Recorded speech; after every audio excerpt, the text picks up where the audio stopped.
नमस्कार। आपका अखबार के YouTube चैनल पर आपका स्वागत है। मैं हूं प्रदीप सिंह। भारत चंद्रमा पर पहुंच गया, हम चांद पर पहुंच गए। चांद के दक्षिणी ध्रुव पर पहुंचने वाला भारत दुनिया का पहला देश है। जी हां, ध्यान से सुनिए, पहला देश है।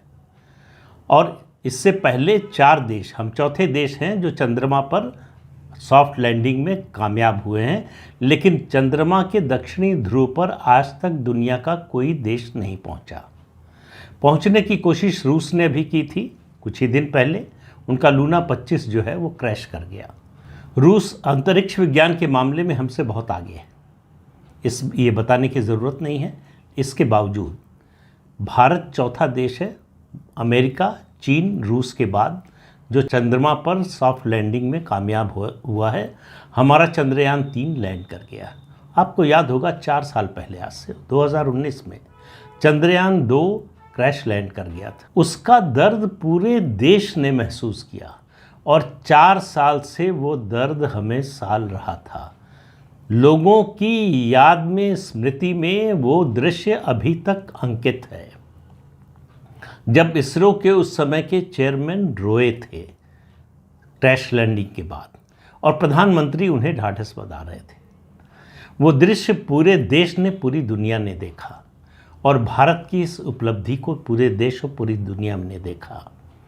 लेकिन चंद्रयान 2 का जो कुछ हुआ, उस पर किस तरह से जो दुनिया का एलीट वर्ग है उसका रिएक्शन देखिए, और चंद्रयान 3 पर भी, तो आपको समझ में आएगा कि भारत से ईर्ष्या करने वाले, छोटे मन के, घटिया सोच के, क्षुद्र मानसिकता के लोग कितने हैं दुनिया में। अपने देश में ही नहीं है, देश से बाहर भी है। आपको याद दिला दूं कि न्यूयॉर्क टाइम्स में एक कार्टून छपा था। उस समय दिखाया गया है कि एक कमरे में बैठक हो रही है, लिखा है एलीट क्लब। एलीट क्लब की बैठक हो रही है और भारत बाहर दिखाया गया। भारत भैंस लेकर खड़ा है, दरवाज़ा खटखटा रहा है। ये इस एक देश का इससे बड़ा अपमान और क्या हो सकता है। एक ऐसा देश जो विकसित देश है, जिसको मालूम है कि भारत का पोटेंशियल क्या है, जिसके बारे में आज नहीं, बरसों, दशकों पहले दुनिया के सबसे मशहूर साइंटिस्ट में से एक अल्बर्ट आइंस्टाइन ने कहा था, हम भारत के आभारी हैं कि उसने हमको काउंट करना, गिनना सिखाया, वरना बहुत सारे साइंटिफिक एक्सपेरिमेंट्स और शोध जो है वो हो ही नहीं पाते। उस देश का इस तरह से मजाक 23 अगस्त 2023 को उस एलीट क्लब के मुंह पर करारा तमाचा पड़ा है कि जो तुम आज तक अचीव नहीं कर पाए, जहां तक तुम आज तक नहीं पहुंच पाए, वहां हम पहुंच गए हैं। लेकिन इस उपलब्धि को भी स्वीकार करने के लिए कुछ लोग तैयार नहीं हैं। मैं पहले विदेशियों की बात कर लूँ। BBC, बड़ी लोगों में मान्यता है, बहुत से ऐसा चैनल है। दरअसल BBC ब्रिटेन की सरकार का एक भोंपू है। सरकार की नीतियों को और सरकार जिनके विरोध में है उनके खिलाफ अभियान चलाने वाला एक मंच है। BBC के एक एंकर ने एक साइंटिस्ट से पूछा, इस अचीवमेंट के बाद, याद रखिए, कि भारत ऐसा देश है जहां 70 करोड़ लोगों को शौचालय की सुविधा उपलब्ध नहीं है। उस मूर्ख व्यक्ति को पता नहीं था कि वो कब की बात कर रहा है। ऐसा व्यक्ति BBC में भी भर्ती हो जाता है जिसको इतनी बेसिक जानकारी नहीं हो। ये इसी कार्यक्रम से पता चला। कहा, आपके यहाँ इंफ्रास्ट्रक्चर नहीं है। वर्ल्ड क्लास इंफ्रास्ट्रक्चर भारत में बन रहा है, बन चुका है बहुत से मामलों में। उस भारत के बारे में इस तरह का सवाल करना कि फिर ऐसे में चंद्रयान जैसे एक्सपीडिशन पर, ऐसे अभियान पर इतना पैसा खर्च करने की ज़रूरत क्या है। भारत की मेधा है जो हॉलीवुड की कई फिल्मों के बजट के आधे में इस पूरे ऑपरेशन को जो है संपन्न कराया है। लेकिन ये बात ऐसे लोगों की समझ में नहीं आएगी जिनके दिमाग में भूसा भरा हुआ है, और ऐसे लोगों की कमी अपने देश में भी नहीं है। आपको याद होगा जब चंद्रयान 2 क्रैश लैंड हुआ था, उसके अगले दिन प्रधानमंत्री नरेंद्र मोदी ने देश को संबोधित किया था। उन्होंने कहा था, उपनिषद से उदाहरण देते हुए कहा था, वयम अमृतस्य पुत्राः, हम अविनाशी ईश्वर की संतान हैं, हार नहीं मानते, हम आत्मसमर्पण नहीं करते, फिर प्रयास करेंगे और सफल होंगे। और सफल सिर्फ 4 साल लगे सफलता में, और सफलता ऐसी जिस पर पूरी दुनिया की वैज्ञानिक कम्युनिटी को नाज होना चाहिए। और प्रधानमंत्री ने जोहानिसबर्ग से ये कहा भी कि ये अचीवमेंट पूरी दुनिया के लिए है, ये केवल भारत की उपलब्धि नहीं है। उन्होंने कहा ये नए भारत का उदय है। लेकिन कुछ लोगों को नए भारत के उदय से भी परेशानी है। उन्हें नए भारत के उदय से, वैज्ञानिकों की इस उपलब्धि से उतनी परेशानी नहीं है। उनको परेशानी ये है कि ये मोदी के राज में क्यों हो रहा है, कैसे हो रहा है। तो कांग्रेस पार्टी, अब आप देखिए, उन्होंने बधाई दी वैज्ञानिकों को नेहरू की फ़ोटो लगाकर कि अगर जवाहरलाल नेहरू न होते, इसरो न बनाया होता उन्होंने, तो आज चंद्रयान 3 जो है चंद्रमा पर न उतरता। आजकल इंफॉर्मेशन क्रांति का ज़माना है, तुरंत पता चल गया कि इसरो के गठन में जवाहरलाल नेहरू की कोई भूमिका नहीं थी। अब आप इससे अंदाज़ा लगाइए कि कितनी छोटी मानसिकता है। ये किसी सरकार की या केवल एक वैज्ञानिक संगठन की उपलब्धि तक सीमित नहीं है, ये पूरे राष्ट्र के लिए गौरव की बात है। पूरे देश का मस्तक ऊंचा हुआ है इस उपलब्धि से जो हमारे वैज्ञानिकों ने हासिल की है। उस पर खुश होने की बजाय, उसका जश्न मनाने की बजाय उसमें मीन मेख निकालने की कोशिश हो रही है। ये बताने की कोशिश हो रही है कि ये उपलब्धि दरअसल कोई बड़ी बात नहीं है, नेहरू जी न होते तो ये न होता। ऐसी सोच रखने वालों को जवाब दिया इस देश की आम जनता ने। अगर आपने ये दृश्य देखा हो, जो खबरें आई हैं अलग अलग जगहों से, देश के अलग अलग हिस्सों से, एक फ्लाइट के कैप्टन ने अनाउंस किया कि चंद्रयान 3 लैंड हो गया है। पूरा एयरक्राफ्ट तालियों की गड़गड़ाहट से गूंज उठा। उनमें से कोई वैज्ञानिक नहीं था, कोई किसी पार्टी का सदस्य नहीं था, वो पार्टी के कार्यकर्ता नहीं थे, आम लोग थे। मुंबई में अंधेरी रेलवे स्टेशन पर जायंट स्क्रीन लगी हुई थी, उस पर लोग लैंडिंग का दृश्य देख रहे थे जो आखिरी 20 मिनट है। उसका दृश्य जैसे ही चंद्रयान लैंड किया, लोगों में खुशी की लहर दौड़ गई। ये इवेंट ऐसा था कि इसरो का जो यूट्यूब का चैनल है उस पर लाइव 80 लाख लोगों ने 1 घंटे में देखा। दुनिया का कोई इवेंट लाइव इतने लोगों ने 1 घंटे में नहीं देखा।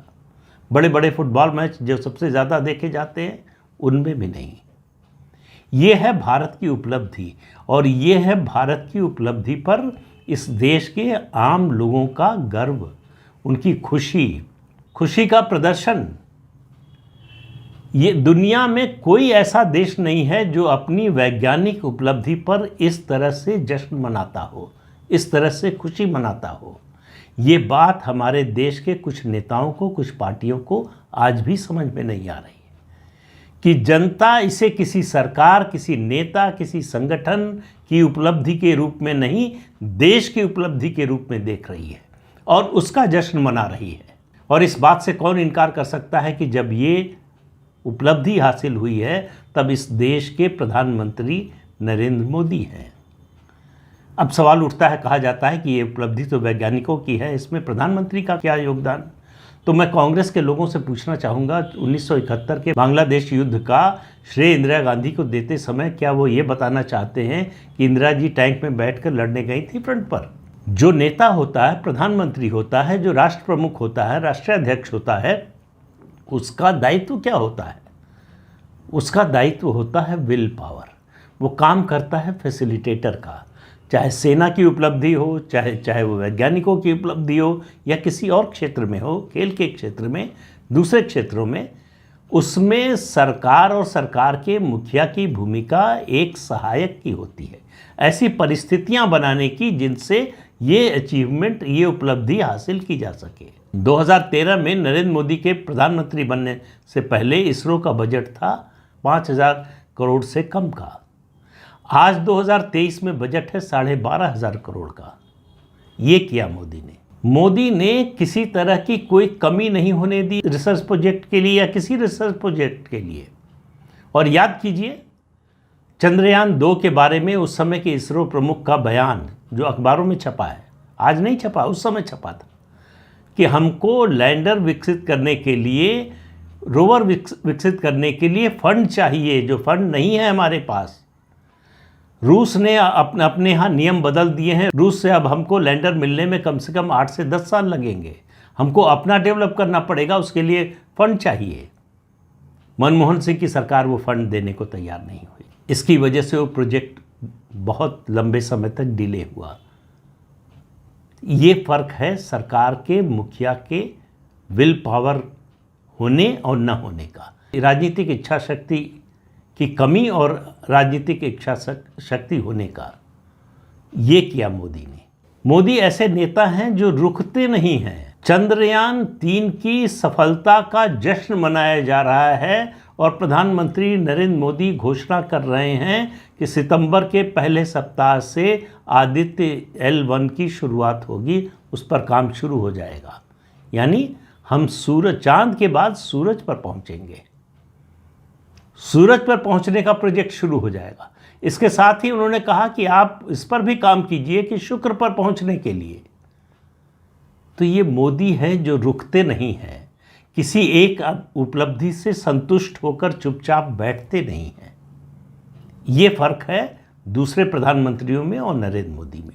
और इस देश की जो लेफ्ट लिबरल बिरादरी है, उसको सबसे बड़ा धक्का लगा होगा गुरुवार के अखबारों को पढ़कर, जिसमें इसरो के वर्तमान चेयरमैन एस सोमनाथ ने कहा कि विज्ञान के सारे सिद्धांत हमारे वेदों से आए, चाहे अलजेब्रा हो चाहे दूसरी चीज़ें हों। ये वेदों का अनुवाद होकर अरब देशों में पहुंचा, अरब देशों से यूरोप में पहुंचा, जहां यूरोप के वैज्ञानिकों ने शोध के रूप में इसको प्रस्तुत किया। और आपने अगर बेंगलुरु के उस सेंटर का, ऑपरेशन का जो कमांड सेंटर था, उसका दृश्य देखा हो, बड़ी संख्या में महिला वैज्ञानिक भारतीय वेशभूषा में, माथे पर कुमकुम, और जो शादीशुदा हैं उनके गले में मंगलसूत्र। ये भारतीय संस्कृति के उत्थान का, ये भारतीय संस्कृति की पुनर्स्थापना का काल है, जो बहुत से लोगों को पच नहीं रहा है, जो बहुत से लोगों की नज़र में, उनके दिल में खटक रहा है।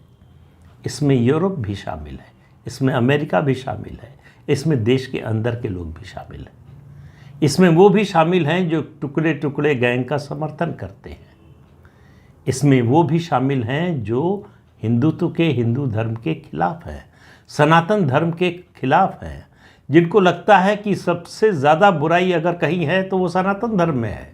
तो चंद्रयान 3 की सफलता इस देश की मेधा की सफलता की कहानी है। इस देश की कुछ भी कर गुजरने की जो क्षमता है, जो इच्छा शक्ति है, उसका प्रदर्शन है। और ऐसी उपलब्धि है जिस पर पूरे देश को गर्व होना चाहिए। जिन लोगों को इस पर गर्व करने में अगर मगर दिखाई दे रहा है, आप समझ जाइए, उनको पहचान जाइए कि वो देश की उपलब्धि से खुश नहीं है। और नरेंद्र मोदी के कार्यकाल में हो रहा है, इससे तो उनको बहुत ज़्यादा परेशानी है। लेकिन ये परेशानी उनको झेलते रहना पड़ेगा।